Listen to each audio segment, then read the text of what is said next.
നമസ്കാരം. പ്രണയപ്പകയെ തുടർന്ന് യുകെയിൽ വെസ്റ്റ് യോർക്ക്ഷയറിലെ ലീഡ്സിൽ 16-കാരിയായ പെൺകുട്ടി കുത്തേറ്റ് മരിച്ചു. ക്ലഗ്ഹീറ്റൺ സ്വദേശിയായ ക്ലോ വാട്സൺ എന്ന പെൺകുട്ടിയാണ് ദാരുണമായി കൊല്ലപ്പെട്ടത്. ശനിയാഴ്ച പുലർച്ചെ 6 മണിയോടെ ഔസോപ്പിലെ കെനർലി അവന്യൂവിന് സമീപമാണ് ക്ലോയെ അബോധാവസ്ഥയിൽ കണ്ടെത്തിയത്. പെൺകുട്ടിയുടെ മുതുകിൽ ഗുരുതരമായി കുത്തേറ്റ മുറിവുകൾ ഉണ്ടായിരുന്നു. ഉടൻ തന്നെ ആശുപത്രിയിൽ എത്തിച്ചെങ്കിലും ജീവൻ രക്ഷിക്കാൻ സാധിച്ചില്ല.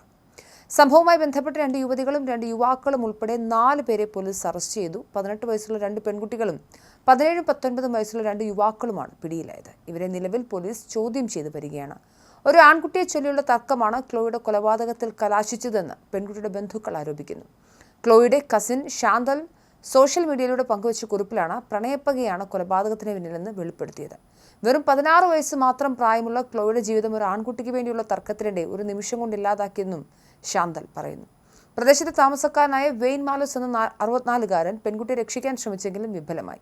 പുലർച്ചെ നടക്കാനിറങ്ങിയ ആളാണ് പെൺകുട്ടി വഴിയിൽ കിടക്കുന്നത് കണ്ട് നാട്ടുകാരെ വിവരം അറിയിച്ചത്. ആംബുലൻസ് വരുന്നതുവരെ മാലോസ് പെൺകുട്ടിക്ക് CPR നൽകിയിരുന്നു. പെൺകുട്ടിയുടെ മുതുകിൽ ആഴത്തിലുള്ള മുറിവേറ്റിരുന്നുവെന്നും ഏറെ രക്തം വാർന്നു പോയിരുന്നുവെന്നും അദ്ദേഹം പറഞ്ഞു. പ്രായമായവർ താമസിക്കുന്ന ശാന്തമായ സബർബൻ മേഖലയിൽ നടന്ന ഈ സംഭവം പ്രദേശവാസികൾ ഒന്നടങ്കം ഞെട്ടിച്ചിരിക്കുകയാണ്. സ്ഥിരമായി പല്ലുകളിൽ ബ്രേസസ് ഇട്ടിരിക്കുന്ന ക്ലോയെ കണ്ടെത്താനായി ആദ്യം പോലീസ് പൊതുജനങ്ങളുടെ സഹായം തേടിയിരുന്നു. എന്നാൽ പിന്നീട് പെൺകുട്ടിയുടെ കുടുംബം മൃതദേഹം തിരിച്ചറിഞ്ഞു. നിലവിൽ പ്രത്യേക പരിശീലനം ലഭിച്ച പോലീസ് ഉദ്യോഗസ്ഥരുടെ സംരക്ഷണത്തിലാണ് ക്ലോയുടെ കുടുംബം. പെൺകുട്ടിയുടെ മരണത്തിൽ അനുശോചനം രേഖപ്പെടുത്തിക്കൊണ്ട് നിരവധി പേർ രംഗത്തെത്തി. തമാശകളും ചിരിയുമായൊക്കെ എല്ലാവരെയും സന്തോഷിപ്പിച്ചിരുന്ന പ്രിയപ്പെട്ട സുഹൃത്തിനെയാണ് നഷ്ടപ്പെട്ടതെന്നും സഹപാഠികൾ ഓർമ്മിപ്പിച്ചു. കേസ് അതീവ സങ്കീർണമാണെന്നും വെസ്റ്റ് യോർക്ക്ഷയർ പോലീസിലെ detective chief superintendent mark boss അറിയിച്ചു. കൊലപാതകം നടന്ന കെനർലി അവന്യൂ പരിസരത്ത് പുലർച്ചെ സംശയാസ്പദമായ രീതിയിൽ ആരെങ്കിലും കണ്ടതെങ്കിൽ വിവരം അറിയിക്കണമെന്നും പോലീസിന്റെ അഭ്യർത്ഥനയുണ്ട്.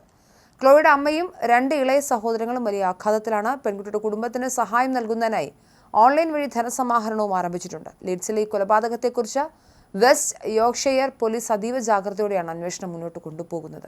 സംഭവ സ്ഥലത്ത് നിന്നും ശാസ്ത്രീയ തെളിവുകൾ ശേഖരിക്കുന്നതിനായി ഫോറൻസിക് വിദഗ്ധർ മണിക്കൂറുകളോളം പരിശോധന നടത്തി.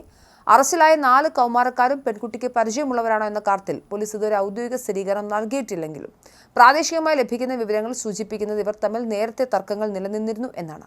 കസ്റ്റഡിയിലുള്ളവരെ പ്രത്യേകം ചോദ്യം ചെയ്യുന്നതിലൂടെ കൊലപാതകത്തിലേക്ക് നയിച്ച കൃത്യമായ സാഹചര്യങ്ങൾ പുറത്തു കൊണ്ടുവരാനാകുമെന്നാണ് അന്വേഷണ സംഘം കരുതുന്നത്. കൊല്ലപ്പെട്ട ക്ലോ വാട്സന്റെ വിയോഗം ക്ലഗ്ഹീറ്റൺ എന്ന കൊച്ചുഗ്രാമത്തെയും ലീഡ്സ് നഗരത്തെയും ഒരുപോലെ കണ്ണീരിലാഴ്ത്തിയിരിക്കുകയാണ്. ഇൻസ്റ്റഗ്രാമിലും ടിക്ടോക്കിലും ക്ലോയുടെ സുഹൃത്തുക്കളും സഹപാഠികളും വലിയ തോതിലുള്ള അനുശോചന പ്രവാഹം നടത്തുന്നുണ്ട്. എപ്പോഴും പ്രസന്നവതിയായി കാണപ്പെട്ടിരുന്ന ക്ലോയുടെ പെട്ടെന്നുള്ള മരണം ഉൾക്കൊള്ളാൻ കുടുംബാംഗങ്ങൾക്ക് കഴിഞ്ഞിട്ടില്ല. ക്ലോയുടെ അമ്മയും 2 ഇളയ സഹോദരങ്ങളെയും ആശ്വസിപ്പിക്കാൻ അയൽവാസികളും ബന്ധുക്കളും ഒപ്പമുണ്ടെങ്കിലും ഒരു കൗമാരക്കാരിയുടെ ജീവൻ ഇത്തരത്തിൽ കവരപ്പെട്ടതിലെ രോഷം പ്രദേശത്തുടനീളം പ്രകടമാണ്.